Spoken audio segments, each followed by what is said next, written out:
Clover's award-winning social responsibility Mama Africa projects are shining examples of how the empowerment of women along with training can help create employment and promote health in isolated or depressed areas of South Africa. Today we meet Professor Elaine Flock, who implemented the project in 2004.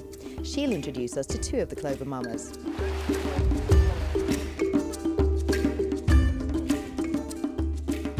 Elaine, what is the goal behind the Mama Africa project? Clover Mama Africa wants to uplift women. We want to empower them by giving them skills, training and equipment, and through that we really want to get them self-sustainable. Mama Doris, I know that this vegetable plot is a big project for you. Would you like to tell us more about it?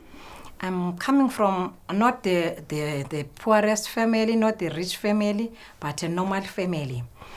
At my early age, we have to water the garden before we go to school. My mom was very strict. She taught me how to grow the vegetables. Clover offered me some trainings, how to make your own seed beds. They offer seeds, manure, especially they transported a teacher from Gauteng for the training, and she stayed here about 2 weeks. The plot is 1/4 hectare. I grow spinach, carrots, cabbage, and summer I plant a lot of butternuts, potatoes, tomatoes. The vegetable is helping me a lot. First of all, I feed my family. Then I go out for sales. I sell in the surrounding areas of Kaiskamahoek. There is a clinic nearby. I used to put my veggies there so the patient can come and buy.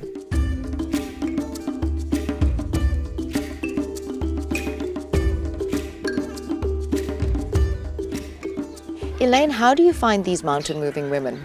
We found these women everywhere in South Africa with the help of our area and or branch managers, and we are approached by people, ordinary people, telling us about women that they know that are taking care of abandoned and abused children, the vulnerable people in the communities, and sometimes people also taking care of elderly people who are really in need of help and support.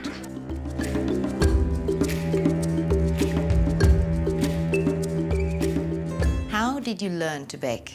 I learned to bake in my grandmother's kitchen. She teaches us how to bake biscuits, cakes, and my first biscuits were ginger biscuits at the age of 9 years old. And how did you start the bakery? I started a bakery through Clover Mama Africa, where they taught me skills by baking. My best sellers are my bread, my banana loaves, my Chelsea buns, my milk tarts, and my soft and sweet bake. I permanently employ 5 people from our community, where we bake 200 to 300 loaves of bread a day. I run the bakery and sell the products. Luckily for me, I've got a good husband, Yanni, where I bake all the stuff and he will go to the shops and promote everything and sell everything for us. Celestine, which other social services do you carry out here in the community of Ashbury? I've got the soup kitchen, where my husband Yanni and my 2 sons, Dekonwe and Dimitri, helps me give the food to the people. We've got a social program where we look after abused kids, where I counsel them. The kids face, in their families, they face substance abuse, alcohol abuse, where parents will hit them. The fathers will abuse them sexually, so they will come to me and ask me for guidance. And also we're working with the court. The court will give us children, and I will counsel them. I can't take them in my house because it's a thing near to my heart, because I also was abused when I was a little girl, so I know what to ask them.